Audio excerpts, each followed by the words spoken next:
Hello, welcome to This World. My name is Vikram Chandra, and on this program we keep you posted on the week's biggest stories from around the world.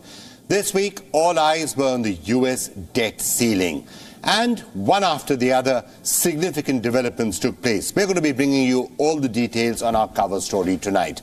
Also on the show, we're going to be talking about de-dollarization, how rivalry with China, how sanctions after the Ukraine war, how wrangling over the US debt ceiling, all of that has put the dollar status as the world's dominant currency under fresh scrutiny.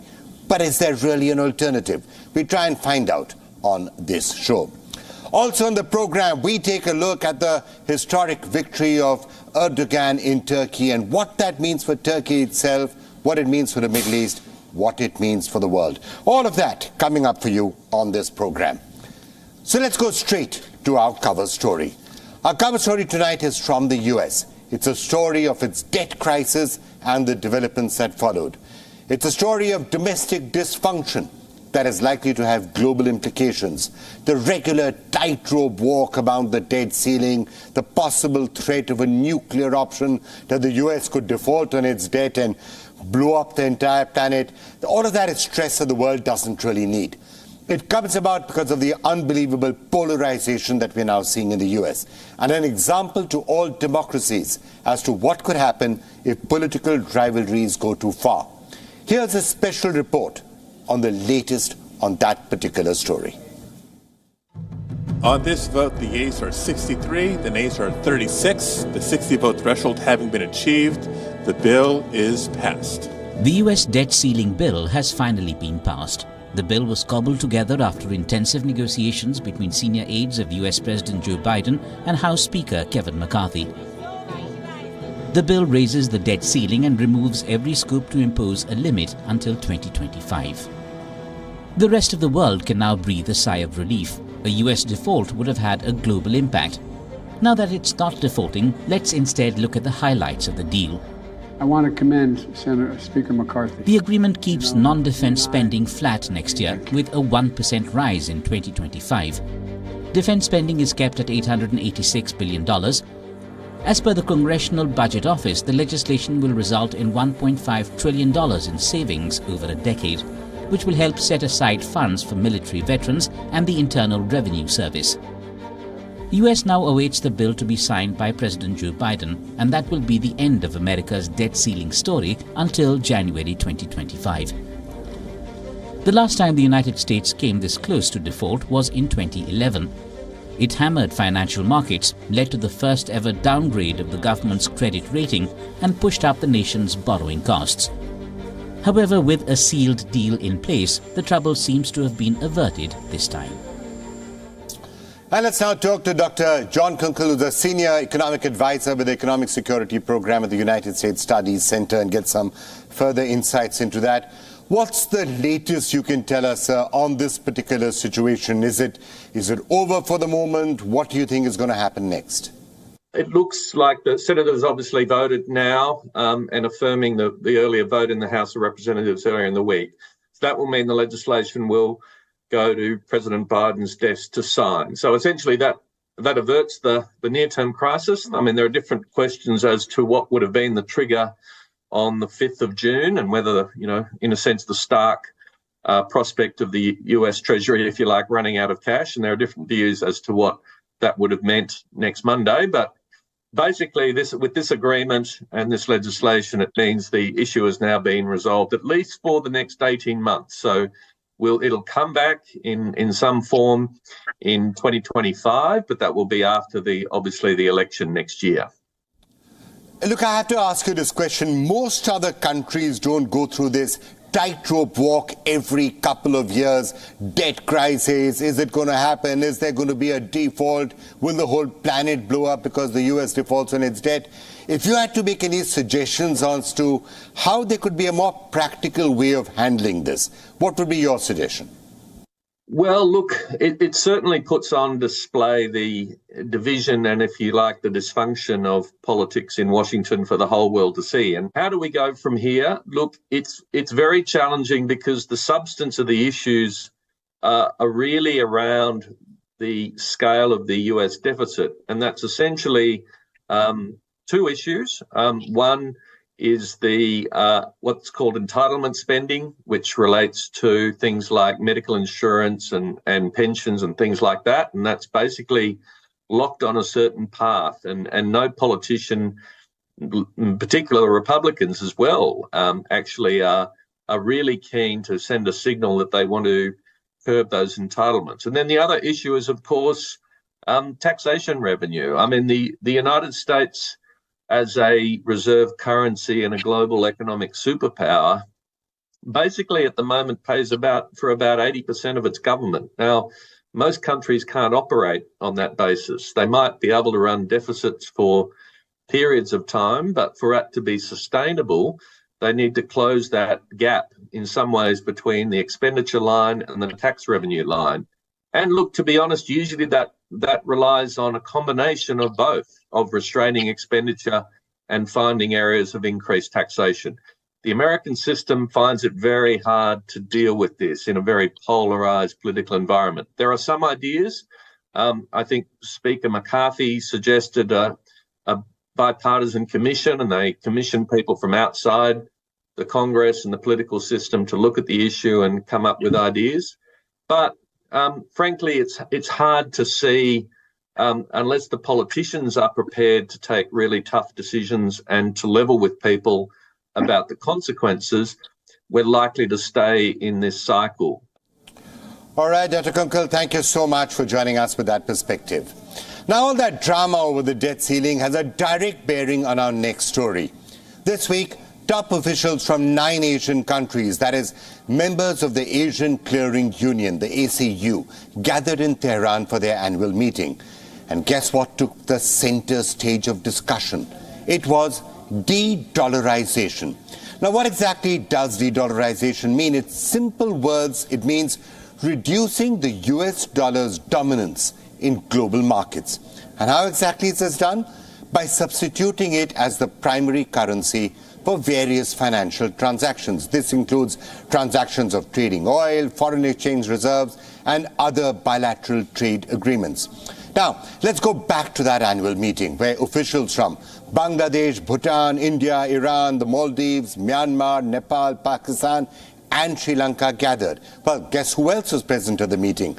Russia's central bank governor and officials from Belarus and from Afghanistan. Senior political leaders have been suggesting that the dollar's dominance may fade. And with that, one after the other, countries have been dumping dollars. The United Arab Emirates has said it will trade with India in Indian rupees. Egypt had last year announced that it would issue bonds in yuan. Several countries, including Saudi Arabia, Egypt, the UAE, Algeria, and Bahrain, have said they want to join BRICS. That's, of course, Brazil, Russia, India, China, and South Africa, and join BRICS in creating a new currency to facilitate overseas trade. And it does not stop there. Russia has already given a green signal that the member countries of BRICS will discuss the creation of a new currency. In fact, Moscow is in broad talks with Islamic nations about de-dollarization. Obviously, Russia's intentions are clear and obvious. China and Russia are already trading in local currencies. For Russia, all of this is following sanctions. The US has imposed sanctions on Russia, and as a result, Russia is desperately looking for alternatives.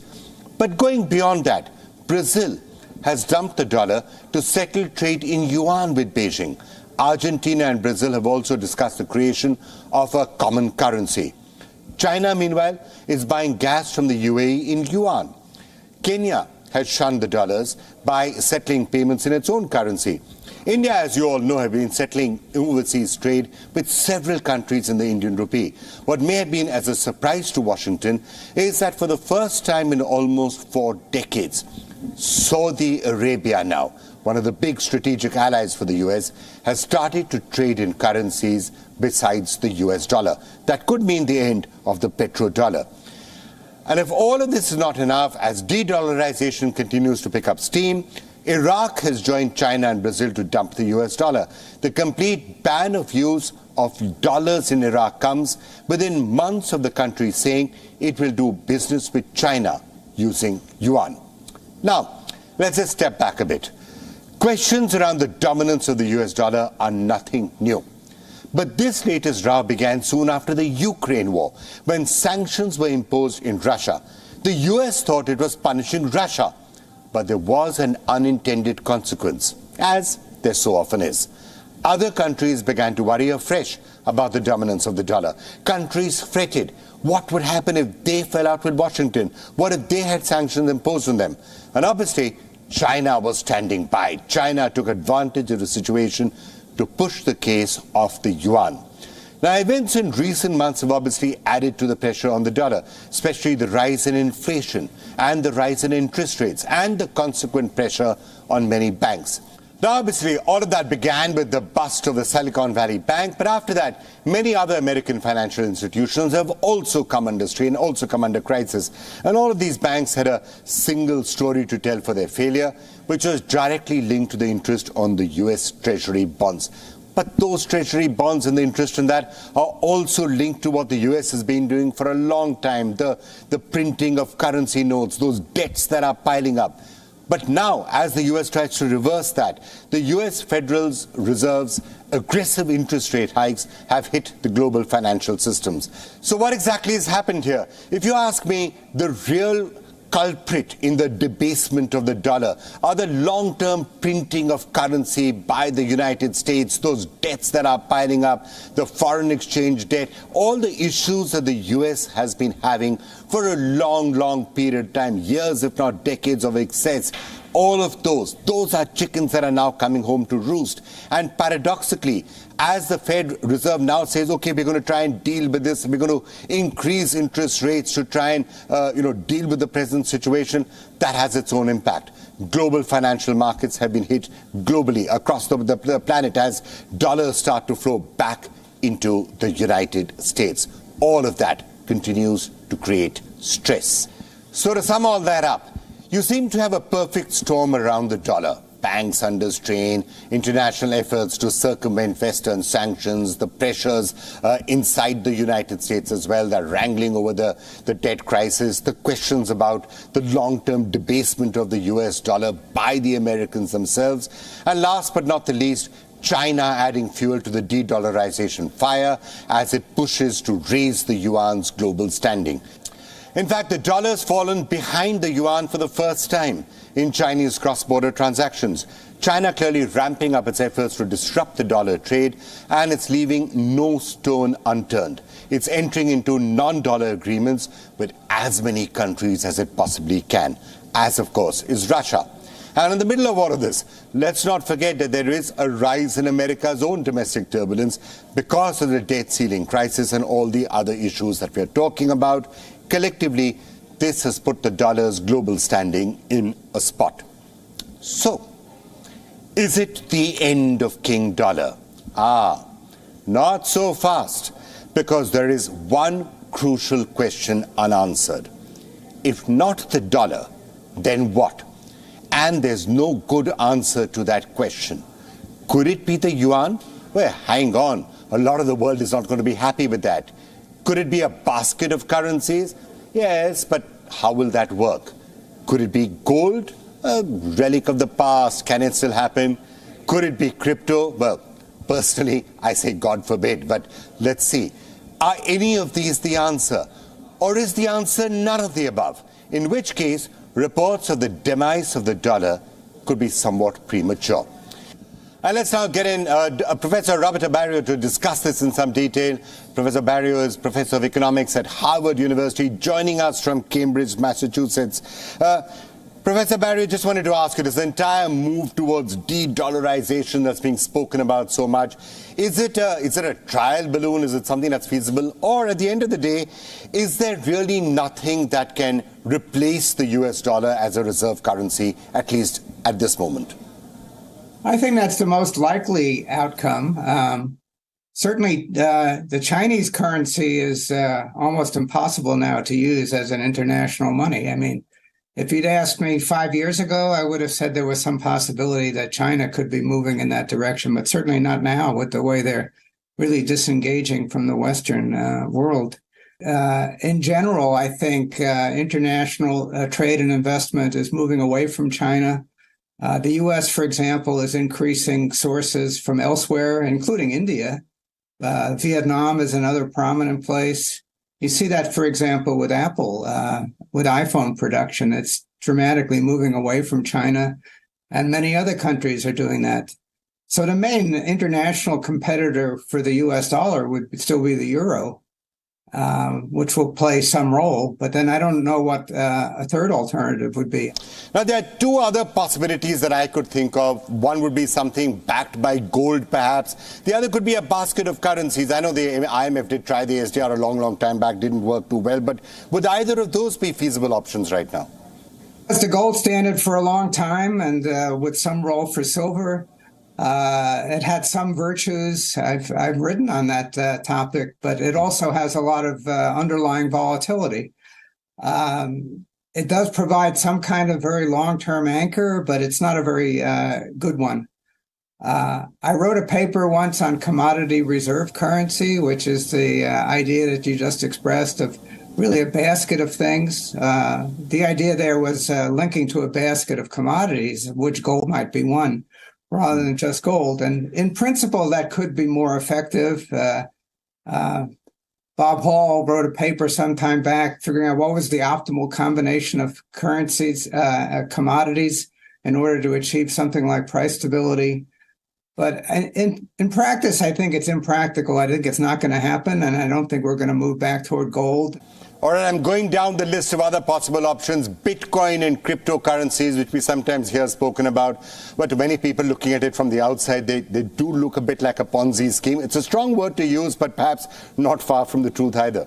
I think Ponzi scheme is exactly accurate. I think it's basically a bubble. And I certainly wouldn't want to hold Bitcoin over the long term. I mean, there is some reason why you might have demand for some kind of currency that could preserve value in the long run. And if you had some good device for limiting the quantity of issue, that could work. And Bitcoin was attractive because it had some features of that. I think the biggest problem with Bitcoin is it doesn't really rule out competitors, and there's all this entry of alternative kinds of cryptocurrency. And I think in the end, that's going to drive the value to zero, essentially. That's what I would predict. But the timing, of course, is unknown. Oh, that's a really interesting prediction. You think the eventual value of Bitcoin will be zero? That's what I think. I mean, it's either something that works in the long run or it doesn't. If it works in the long run, it's because there's demand for something without intrinsic value. Now, of course, that's true for paper currency. And underlying that is the idea that there's some limitation on the quantity that's issued. And when that gets threatened, that tends to generate something like extreme inflation, which means that the value is getting lower and lower. With respect to cryptocurrency, I think zero long-run value is the most reasonable prediction. But, bubbles can last a long time, and it's not really known in advance when they're going to end. Well, that's a really interesting warning that all those who are investing in Bitcoin and cryptocurrency would be well advised to heed. Okay, let me paint one other possible alternative to the US dollar as the single reserve currency, which is a system where countries start to have a lot of bilateral trade using their own currencies. Like India, for example, trading with X country and Y country and using the Indian rupee to settle that. Multiple countries trading with their own currency and not necessarily mediating everything through the US dollar. Do you think that is a possible situation which could happen, a viable situation? Well, you'd certainly see some role for that, and some kinds of transactions would conveniently have that form. Basically, that's not what's done within a single country. You could have bilateral exchange involving goods for goods within countries. And of course, typically that proves to be very inconvenient, and it proves to be not something that works for the broader dimension of economic activity. So I think that's also true with regard to bilateral trade. The typical thing is that you're going to be better off using a common money like the dollar, which is agreed on. And if you don't do that, it becomes much more confusing and limited. All right, Professor Barrow, thank you so much for joining us with that entire perspective. And as we were discussing, not clear what the alternative to the US dollar actually is. Well, let's move our attention now to Turkey. And this week began with big news from Turkey, where Erdogan won the election runoff and became the president of Turkey once again. With this win, Erdogan extended his rule into its third decade. So, what does this mean for Turkey? What does it mean for the Middle East? What does it mean for the wider world? And what does it mean for India? We break this down for you. On 28th May 23, Turkey voted for its first ever runoff presidential election. It was a contest between incumbent Recep Tayyip Erdogan and opposition candidate Kemal Kılıçdaroğlu. Who won? Erdogan with 52.14% votes and a lead of over 2 million. We said that we would win in a way that no one would lose. In that case, today, the only winner is Turkey. This is Erdogan's fifth term as president. Global leaders congratulated the strongman on his historic victory. The runoff election in Turkey came on the heels of various economic turbulences, such as high inflation and record currency depreciation, and a 7.8 magnitude monster earthquake that killed over 50,000 people. It also saw thousands of buildings razed to the ground. The quake became the biggest election issue, and the voters chose to put their trust in the current leadership. Now to the big question. What does this result mean for the world? Let's begin with the West. Could Erdogan try to repair his relationship with the White House? The congratulatory phone call from US President Joe Biden does give a fresh momentum to bilateral relations. That said, Turkey's close relation with Russia will continue. Erdogan will look to continue balancing between the West and Moscow. What about the immediate neighborhood? In 2013, Erdogan embraced the zero problems with neighbors philosophy. But soon, he took a U-turn. Currently, Erdogan is more pragmatic in his approach towards the Gulf, as issues with Syria, Egypt, and Israel remain. He also has a reasonable fan following in the region, courtesy his brand of conservative Islamist politics, which explains why Erdogan's victory was celebrated with much fanfare in Libya's Tripoli and Gaza City. What about India? Turkey and India have historical connections. The first exchange of diplomatic missions between the Ottoman sultans and the Muslim rulers of the subcontinent dates back to the year 1481. Yet, the bilateral relations have not quite taken off, courtesy Pakistan. Not long ago, Istanbul sided with Islamabad on the Kashmir issue. What Turkey needs to do is find a middle ground between India and Pakistan.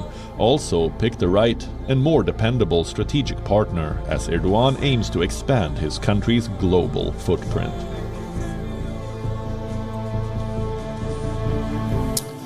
And that's a wrap for the week. We will see you again next week with a fresh lineup. My name is Vikram Chandra, and you're watching This World on WION. World is One.